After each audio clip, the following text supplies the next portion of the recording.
Hello दोस्तों, UPSC Hindi के online study platform में मैं गौरव त्रिपाठी आप सभी का स्वागत करता हूं। ये जो हमारा आंसर राइटिंग प्रोग्राम चल रहा था, इसके ही क्रम में आज हमारा 74वां दिन है और हम जीएस पेपर 4 के केस स्टडी को डिस्कशन करेंगे। और ये जो प्रोग्राम है इसका नाम जीएस थ्रू आंसर राइटिंग रखा है, यानी इसके द्वारा ही आपको जीएस का जो सिलेबस है, जो कोर्स है, वो कंप्लीट करा जाएगा समय के साथ। ठीक है, और आप देख सकते हैं ये जो आज का क्वेश्चन होगा कि आज हम केस स्टडी डिस्कशन करने वाले हैं और ये जो क्वेश्चन होगा ये हमारे उत्तर लेखन मूल्यांकन कार्यक्रम का एक पार्ट है। और जो केस स्टडी उसमें पूछी गई थी, काफ़ी बच्चों को डाउट्स आ रहे थे और मेरे हिसाब से केवल 1 या 2 बच्चों ने, हमारे टोटल 80 बच्चे के करीब हमारे पास हैं प्रोग्राम में, उसमें करीब केवल 1-2 बच्चों ने ही केस स्टडी लिखी थी। बाकी लोगों ने या तो छोड़ दिया था या तो केस स्टडी बना के रख दी थी। तो आप समझ सकते हैं कि केस स्टडी में बच्चों को कितनी ज़्यादा प्रॉब्लम है। और जीएस पेपर 4 की अगर मैं बात करूँ तो बिना केस स्टडी के सिलेक्शन होना संभव नहीं है। तो मैं बार बार यही कहता हूँ कि मैंने 5-6 वीडियो खुद ने अपलोड कर रखे हैं केस स्टडी से रिलेटेड, और आप उन 5-6 को देखिए और अन्य केस स्टडी पर अगर उसको अप्लाई कर दीजिए। ठीक है, आप जो चैनल का जो प्लेलिस्ट है उसमें जाएंगे और आपको आंसर राइटिंग की सारी वीडियोस मिल जाएंगी।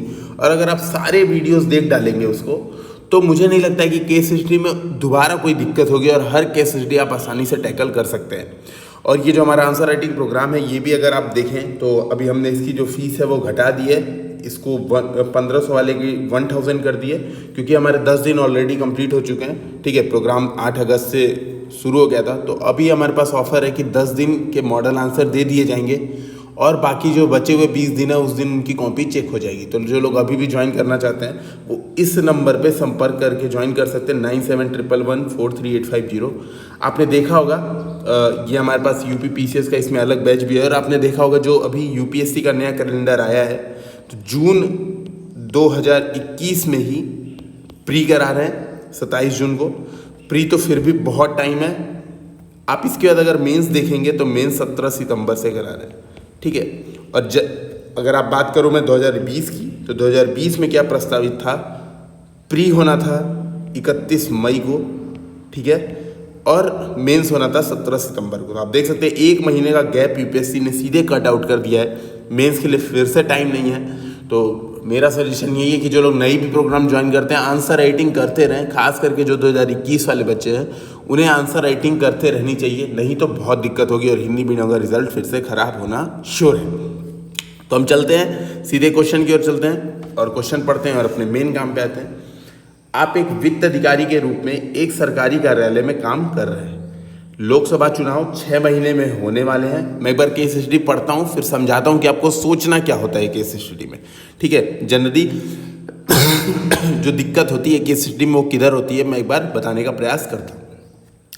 तो आप वित्त अधिकारी के रूप में सरकारी कार्यालय में काम कर रहे हैं। आपको अपनी पोजीशन देख लेनी चाहिए, जो कि ऑलरेडी मैं हर बार बता चुका हूँ। केस स्टडी में आप पुराने वीडियोस देखेंगे तो मैंने कह रखा है कि सबसे पहले आप कोई केस स्टडी पढ़ते हैं तो अपनी पोजीशन देखते हैं, अपनी शक्ति देखते हैं, अपनी औकात देखते हैं। ठीक है, अगर मैं साफ लफ्जों में कहूँ तो आप अपनी औकात देखते हैं कि आपके पास पावर कितनी है।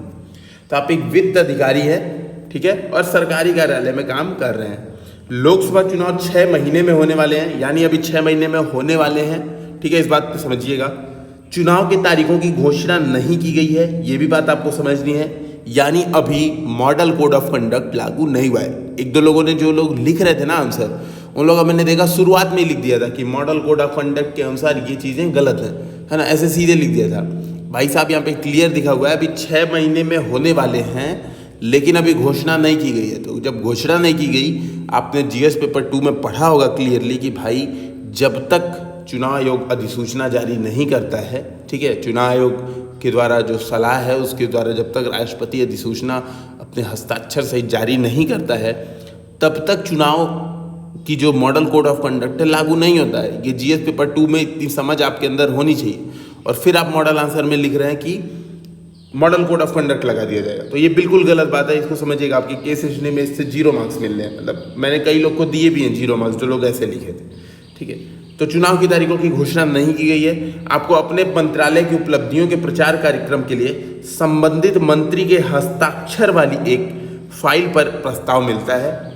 ठीक है, प्रचार कार्यक्रम, जहाँ पे मैं जोर दे रहा हूँ या जहाँ पे मैं अंडरलाइन कर रहा हूँ, उसको आप थोड़ा सा ध्यान से देखेंगे, वो चीज़ें सोचने वाली हैं। ठीक है, और अभी मैं केस स्टडी पढ़ के एक बार बताऊंगा ही, आपको समझाने का प्रयास करूंगा।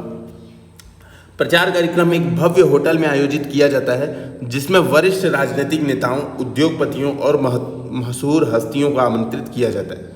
आपको लगता है कि यह चुनावी प्रचार कार्यक्रम है जिसमें समर्थन के लिए गणमान्य लोगों को आमंत्रित किया जाता है और जनता के पैसे का इस तरह से इस्तेमाल किया जाता है। तो ये आपको लग रहा है, इस बात को समझिएगा। आपको लगना एक अलग चीज़ है, ठीक है। आपको तो बहुत चीज़ें लगती हैं। हमको, अगर मैं अपनी बात करूं एज ए यूपीएससी एस्पिरेंट, कई बार ऐसा लगता है कि यूपीएससी हिंदी मीडियम के साथ धोखाधड़ी कर रही है। तो लगता है, इस बात का कोई प्रूफ नहीं है, ठीक है। इस बात को समझिएगा। तो या तो मैं प्रूफ निकालूंगा या तो मैं मान जाऊंगा कि मेरी बात गलत है। तो दो काम मैं करूंगा एज अ लोक सेवक, ठीक है। तो यहाँ पे आपको ध्यान देना है कि आपको लगता है। हालांकि आप उच्च प्राधिकारी के निर्देशों से बंधे हैं। साथ ही यदि इवेंट को सफलतापूर्व व्यवस्थित किया जाता है तो आपको सेवा में पदोन्नति भी मिल सकती है, ठीक है। अगर बढ़िया सा काम कर लिया तो प्रमोशन वमोशन भी हो सकता है। इस मामले में शामिल प्रासंगिक सिविल सेवा मूल्यों की जांच करें, ठीक है। जांच करें, पहला अगर क्वेश्चन मैं कर दूं कि क्या है, प्रासंगिक सिविल सेवा मूल्यों की जांच करनी है। इस स्थिति में आपकी प्रतिक्रिया क्या होगी? दूसरा क्वेश्चन मैं कह दूं तो सीधे ये है, ठीक है। यूपीएससी में गिवन हो ना गिवन हो, केस स्टडी 250 शब्दों में लिखनी होती है। वैसे गिवन होता है, ठीक है। यहाँ पे मुझे लिखनी चाहिए थी लेकिन मैंने नहीं लिखा, तो कोई बात नहीं। केस स्टडी 250 शब्दों में लिखना होता है। अब देखिए, दो चीज़ें जो कॉमन एरर है आपको मैंने अभी बताया, अभी साफ साफ इस बात को पहले ही बताया है, ठीक है। मैं एक बार इसको रफ कर देता हूँ तब समझाता हूँ।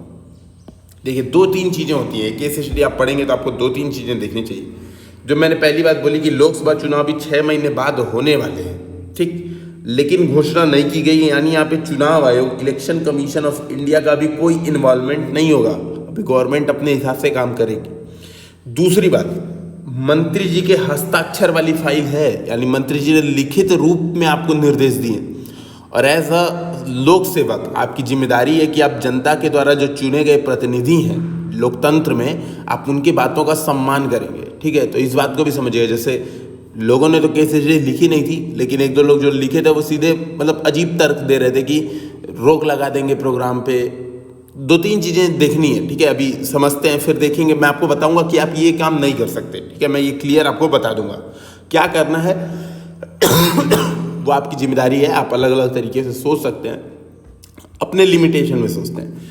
तो पहली बात, आपको संबंधित मंत्री के हस्ताक्षर वाली फाइल है, यानी उन्होंने लिखित रूप में निर्देश दिया आपको। दूसरी बात ये भी समझिएगा, उच्च प्राधिकारी के निर्देशों से भी आप बंधे हुए हैं। सिविल सेवा जो भी लोक सेवा है, आप सचिवालय में भी हैं, ठीक है। वित्त अधिकारी के रूप में सचिवालय में भी हैं, वहाँ पे भी पदानुक्रम होता है। तो आपको पदानुक्रम का फॉलो करना ही है, आप उसको छोड़ के नहीं जा सकते। तो ये बात समझिएगा, ठीक है।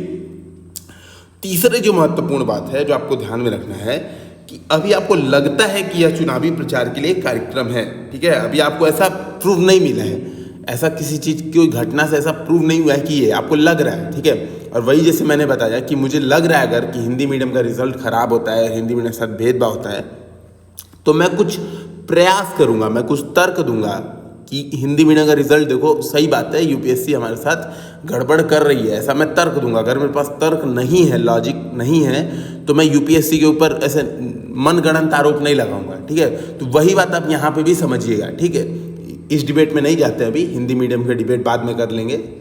ये बात आपको ज़्यादा समझने की आवश्यकता है कि आपको लग रहा है कि चुनाव प्रचार का ये कार्यक्रम है, ऐसा कुछ प्रूव नहीं हुआ है। तो पहली बात ये। अब क्वेश्चन की बात करते हैं तो दो क्वेश्चन है। पहला है प्रासंगिक सिविल सेवा मूल्यों की जांच करें, ये बात समझिएगा। तो कई लोगों ने क्या किया, केवल मूल्य 2-4 बता दिए, जो मूल्य याद है वही बता दिया। भाई उसकी जांच करनी है, उसके बारे में आपको बताना है कि ऐसे मूल्य कैसे लागू होते हैं, क्या किया जा सकता है, क्या ऑप्शंस दे रहे हैं ऐसे मूल्य, ठीक है। ऐसे मूल्य आपको किस तरह से बचाते हैं ऐसे प्रॉब्लम से। तो वो बात कह रहा है, पहली बात ये करना है, यानी आपको मूल्य लिखना है, उसका एक्सप्लेन करना है कि यूज़ क्या होगा इस केस स्टडी में, उस मूल्य का आप यूज़ कैसे करेंगे, ये बात आपको थोड़ी सी बतानी है। अगर मैं बात करूं 250 शब्दों की, तो आपको 125 शब्द के आसपास इस जो पहला पॉइंट है कि सिविल सेवा के मूल्यों की जांच करें, वो लिखना है। दूसरी बात, इस स्थिति में आपकी प्रतिक्रिया क्या होगी, ठीक है। तो एक बच्चे ने जो कॉपी लिखा था, उसने क्या किया था, 50 विकल्प बता दिए थे, ये विकल्प होंगे मेरे पास, ये विकल्प होंगे। भाई मैंने ऑलरेडी 5-6 वीडियो जो बताए हैं उसमें क्लियर लिखा है, जब आपसे सीधे पूछा है प्रतिक्रिया क्या होगी, आपकी प्रतिक्रिया एक होती है, न कि विकल्प आप देते हैं किसी प्रतिक्रिया के लिए। क्वेश्चन में क्लियर पूछा होता है कि आपके पास कौन कौन से विकल्प उपलब्ध हैं। जब ये पूछा होगा तो आपको लिखना है कि हाँ मेरे पास ये विकल्प उपलब्ध है। जब क्लियर क्वेश्चन में कह रहे हैं आप अपनी प्रतिक्रिया बताइए, तो आप सीधे अपनी प्रतिक्रिया बताएंगे कि हाँ मेरी ये प्रतिक्रिया होगी। आप उसमें ऑप्शन देने नहीं बैठ जाएंगे, ठीक है। तो इस बात को समझिएगा, ठीक है। उसके बाद मुझे ही मैसेज करके पूछा जा रहा था कि सर ये मैंने विकल्प इतने ढेर सारे बताए थे और आपने काट के उसको 0 मार्क्स दे दिया। तो मैंने कहा 0 मार्क्स देने लायक तो नहीं था 20 में से, ऑब्वियस है 20 नंबर का क्वेश्चन है, आपने इतना लिखा है तो 0 मार्क्स नहीं, लेकिन 2-3 नंबर से ज़्यादा नहीं मिलेगा, एग्जामिनर भी नहीं देगा। और जितनी हार्श कॉपी चेक हो रही है यूपीएससी में, आप इस बार देखेंगे कट ऑफ मतलब बहुत कम हो गया। लास्ट ईयर से सीटें कम हुई थी, फिर भी कट ऑफ काफ़ी कम हुआ, यानी कॉपी बहुत हार्श चेकिंग होती है, जिसे कोचिंग में चेक हो रही है कॉपी, वैसे कॉपी चेक नहीं होती है, ठीक है। तो इस बात को समझिएगा, यूपीएससी में कॉपी बहुत हार्श चेक हो रही है। मतलब जो इंग्लिश मीडियम के भी लोग हैं, ऐसी बात नहीं है कि इंग्लिश मीडियम के लोग सेलेक्ट नहीं हुए, ठीक है। तो इंग्लिश मीडियम के लोग हैं, उन लोग की कॉपी में भी मार्क्स नहीं मिले, ठीक है। तो ये बात समझने लायक है। तो जब क्लियर पूछा है कि आपकी प्रतिक्रिया क्या होगी, तो आपको टू द पॉइंट अपनी प्रतिक्रिया पर जाना है। सीधे बतानी कि मैं ये काम करूंगा या करूंगी, ये काम सोचूंगा या सोचूंगी, ठीक है। तो मैंने बता दिया, ठीक है। ये बातें मैंने ऑलरेडी समझा दी कि आप कर्मचारी हैं और चुने हुए प्रतिनिधि की बात आपकी बाध्यता है मानना, ठीक है। आपको लग रहा है कि कुछ गलत है तो केवल लगने से निर्णय नहीं लेना है। तो ये 2 एरर मेनली लोग कर रहे थे। और तीसरा एरर जो मुझे नहीं पता था कि लोग ये भी करेंगे, लेकिन लोग कर रहे थे कि चुनाव आयोग के पास कुछ डिमांड करना शुरू कर दे रहे थे। तो ये आपके पास बिल्कुल पावर नहीं है, ठीक है। अब देखिए अब करते हैं सीधे केस स्टडी, ठीक है। तो इंट्रोडक्शन में आप यही बात लिख सकते हैं जो मैंने लिखा। उपरोक्त केस स्टडी में कुछ प्रमुख तथ्य या मामले का एक शॉर्ट अध्ययन, ये लिख सकते हैं। भ्रष्टाचार स्थापित तथ्य नहीं है अभी, पहली बात। प्रचार कार्यक्रम अवैध नहीं है, आपको पता होगा प्रचार कार्यक्रम गवर्नमेंट कराती रहती है अपनी उपलब्धियों का प्रचार करने के लिए, ठीक है। और दिल्ली गवर्नमेंट आपने देखा होगा कि कई हजार करोड़ रुपए इवन प्रचार में लगाती है। जो हमारी केंद्र सरकार है वो भी कई हजार करोड़ पूरे देश में प्रचार में लगाती है, ठीक है। तो ये सब बात आपको समझनी होगी, प्रचार कार्यक्रम अवैध नहीं होते हैं। साथ ही फाइल पर संबंधित मंत्री के हस्ताक्षर भी है। तो ये 3 तथ्य आपको ध्यान में रखने हैं कि हस्ताक्षर है भैया इनके, ठीक है। तो आपके पास ये अगर हस्ताक्षर नहीं रहते और मान लो केस स्टडी ऐसा रहता कि हस्ताक्षर नहीं है और आपसे कहा जा रहा है कि ये काम करने को, तो आप एक डिसीजन ये ले सकते हैं कि आप कह सकते हैं कि सर लिखित में दे दो मुझे साइन करके, ठीक है, ताकि आपके ऊपर कोई आँच ना है। लेकिन वो हस्ताक्षर ऑलरेडी कर चुके हैं, ठीक है। तो हस्ताक्षर कर चुके हैं तो आपके पास ये भी ऑप्शन नहीं रह जाता है कि आप उनसे दोबारा कहेंगे कि सर लिखित में दे दो, ठीक है।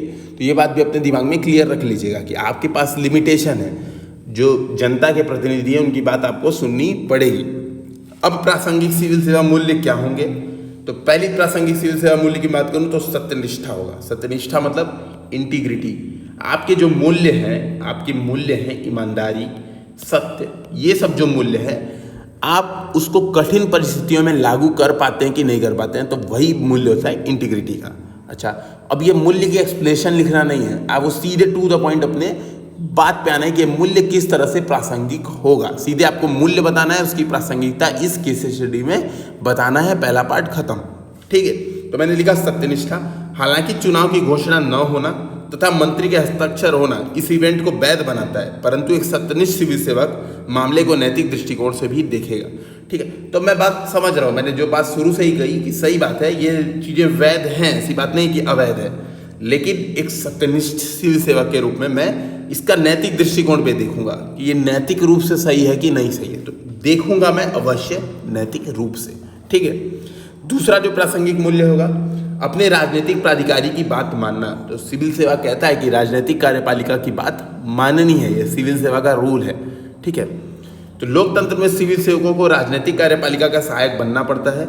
हर विषय पे अनुचित प्रश्न चिन्ह उठाने से नीतिगत निर्णयों में विलंब की समस्या हो सकती है।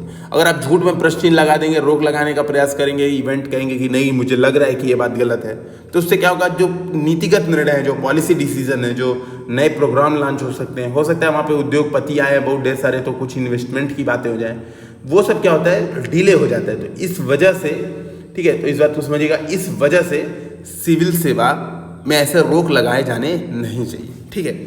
तीसरा जो मूल्य है वो वस्तुनिष्ठता का मूल्य है। इसकी प्रासंगिकता क्या है? तो इसको मैं बता रहा हूँ कि मंत्री द्वारा हस्ताक्षर है। वस्तुनिष्ठा मतलब आप जो भी डिसीजन मेकिंग कर रहे हैं वो कुछ तर्कों के आधार पे, कुछ ऑब्जेक्टिविटी, मतलब आप कह सकते हैं जो आपके पास सबूत एवं गवाह होंगे उसके आधार पे आप कोई डिसीजन मेकिंग कर रहे हैं, उसी को बोलते हैं वस्तुनिष्ठा यानी ऑब्जेक्टिविटी। तो मंत्री द्वारा हस्ताक्षर है, प्रचार कार्यक्रम समय समय पर आयोजित कराने का चलन है, अतः केवल चुनावों का नजदीक होना भ्रष्टाचार का कारण नहीं हो सकता, यह ऑब्जेक्टिविटी है। एक वस्तुनिष्ठ लोक सेवक अन्य चीजों जैसे प्रचार का उद्देश्य क्या है, तो केवल इतने काम से आप इसको नहीं कह सकते। जो वस्तुनिष्ठ सिविल सेवक होगा वो अन्य चीजों पे भी गौर करेगा कि प्रचार का उद्देश्य क्या है, क्या खुद का प्रचार करना है या खुद की आप कह सकते हैं पार्टी का प्रचार करना है कि गवर्नमेंट का प्रचार करना है। तो दो चीजों में अंतर है, आप एक सरकार के प्रतिनिधि हैं और आप एक पार्टी के प्रवक्ता हैं, इन दो चीजों में अंतर होता है। तो प्रचार का उद्देश्य देखेगा वो सिविल सेवक, वैकल्पिक तरीके देखेगा कि यार ये नहीं किया जाता तो इसके अलावा क्या किया जा सकता है प्रचार के लिए, वो देखेगा, एवं भागीदारों के शामिल होने के तौर तरीकों को भी देखेगा। तो जो पुराने इवेंट्स हुए थे उनके आधार पे भी देखेगा, कुछ चीज़ों को देखेगा कि यार इसका तौर तरीका क्या है, मतलब ऐसा तो नहीं है बहुत सेलेक्टिव लोग को बुलाया जा रहा है, ठीक है। तो वो चीज़ें कुछ देखने का प्रयास करेगा, उसमें भी ऐसा नहीं है कि वो क्या करेगा रोक लगा देगा। वस्तुनिष्ठा आपके पास एक मूल्य है, मेरे कहने का मतलब वस्तुनिष्ठा यहाँ पर एक प्रासंगिक मूल्य है सिविल सेवा का, ठीक है, वो आपको समझना होगा। विधि का शासन है लोकतांत्रिक नजरिया, ये भी एक मूल्य है सिविल सेवा का, बहुत इंपॉर्टेंट मूल्य है कि आपका नजरिया लोकतांत्रिक होना चाहिए, विधि का शासन सुनिश्चित करना चाहिए, क्योंकि जनता का धन इसमें शामिल है, अतः कार्यक्रम हेतु वित्तीय प्रावधानों की उपलब्धता आदि की जांच अनिवार्य है। तो आप एक बार चेक करेंगे कि यार ऐसा है, जो रूल रेगुलेशन जो आपको थमाए गए हैं, जो आपको बताया गया था कि आपके विभाग का ये सब काम है, तो ऐसा है कि वहाँ पे प्रचार कार्यक्रम अलाउड हैं कि आप आराम से, ठीक है, आप आराम से प्रचार कर सकते हैं कि नहीं कर सकते हैं, ठीक है, और इस प्रचार के वित्तीय प्रावधान हैं कि नहीं है, तो आप ये सारी चीज़ें देखेंगे, ठीक है। फिर है पांचवी बात करूं, सेवा के प्रति प्रतिबद्धता, हर विषय वस्तु की उपयुक्त जांच आवश्यक है, ठीक है। तो आप जांच करेंगे अपने हिसाब से, हर चीज को देखेंगे, फाइलों को चेक करेंगे, ये सब काम आप करेंगे, तो ये बताएगा कि आपकी सेवा के प्रति आप प्रतिबद्ध है, ठीक है, साहस है आपके अंदर। मैंने कुछ मूल्य बता दिए, ठीक है। अब मैं बताऊंगा सेकेंड पार्ट में आपसे पूछा हुआ है कि क्या कदम उठाएंगे, सीधे पूछा है। देखिए अगर मैं बात करूं इस स्थिति में आपकी प्रतिक्रिया क्या होगी, तो सीधे पूछा है कि आप क्या कदम उठाएंगे। तो जब विकल्प नहीं पूछा है आपको विकल्प नहीं बताना है, सीधे टू द पॉइंट आके क्वेश्चन बताना है, ठीक है। अब सीधे चलते हैं। तो ये है कि सेवा के प्रति प्रतिबद्धता, हर विषय वस्तु की उपयुक्त जांच आवश्यक है, मैंने बता दिया। मैं बताऊंगा सेकेंड पार्ट में इस मुद्दे पर कोई भी कदम वस्तुनिष्ठता एवं निष्पक्षता की मांग करता है, अतः मैं निम्न कदम उठाऊंगा। तो आपको वस्तुनिष्ठता और निष्पक्षता रखनी होगी। ऐसा नहीं है कि आप पक्षपाती बन जाएंगे, या तो गवर्नमेंट का ही साथ देने लगेंगे, या तो आप कहेंगे ऐसा ये गवर्नमेंट गलत कर रही है, जानबूझ के आप कहेंगे कि नहीं गलती कर रहे हैं और इनके ऊपर जांच होनी चाहिए। तो ऐसा जबरदस्ती नहीं करेंगे, आप कुछ कदम उठाएंगे, इन चीज़ों को दिमाग में रख के कदम उठाएंगे। तो पहली बात, वरिष्ठ अधिकारियों एवं मामले में सम्मिलित अन्य लोगों से सलाह मशवरा करूंगा। भाई वरिष्ठ अधिकारियों से ही पूछूंगा कि यार ऐसा कभी होता था पहले, है ना, अभी हो सकता है कि नहीं हो सकता है, और आपकी क्या राय है, ऐसे बातचीत करूंगा। पूर्व में ऐसे इवेंट कब और कैसे तथा कितने खर्च में आयोजित किए, ये भी देखूंगा कि ऐसा तो नहीं है पूर्व में 10 रुपए में किए गए थे, आज 10,000 करोड़ में किए जा रहे हैं, ठीक है। जानबूझ के एग्जैगरेट कर रहा हूँ, कुछ आप लिमिट लगा सकते हैं अपने दिमाग से, ठीक है।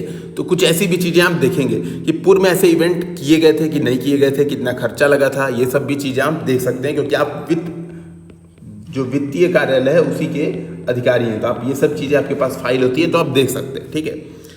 प्रश्न पूछना, ये एक लोक सेवक की बहुत इंपॉर्टेंट चीज़ होती है। आप प्रश्न पूछ सकते हैं, जैसे वर्तमान इवेंट में अनियमितता के सभी संभावित संदर्भों को ध्यान में रखते हुए नियमों के अनुसार आप ब्यूरो को मंगाएंगे, ठीक है। आप क्या करेंगे, सीधी बात है, आप देखेंगे कि आपके जो नियम कानून है, जो रूल ऑफ लॉ है, जो बुक्स है, उसमें आप चेक करेंगे कि कोई ऐसा तो प्रावधान नहीं है जहाँ पे ये प्रॉब्लम उठा सकता है, या भविष्य में आपके ऊपर जांच हो सकती है क्योंकि आप वित्तीय कार्यालय हैं। तो आप जितनी चीज़ें हो सकती हैं, आप संभावित संदर्भों पे प्रश्न पूछेंगे कि यार ये इवेंट में इतना खर्चा आ रहा है, इतना तो लिमिट नहीं था, ठीक है। ये इवेंट में केवल इन्हीं लोग को बुलाया गया है, ऐसा तो कोई प्रावधान नहीं था पहले कि सेलेक्टिव चयन किया जाए, ठीक है, हम लोग रैंडमली बुलाते थे। तो जो भी आपके पास क्वेश्चन आपके दिमाग में आ रहे हैं, आप क्या करेंगे, उन संदर्भों को ध्यान में रखते हुए नियमों के अनुसार ब्यौरे मंगाएंगे। आप पूछ सकते हैं प्रश्न, ठीक है, आप प्रश्न पूछेंगे।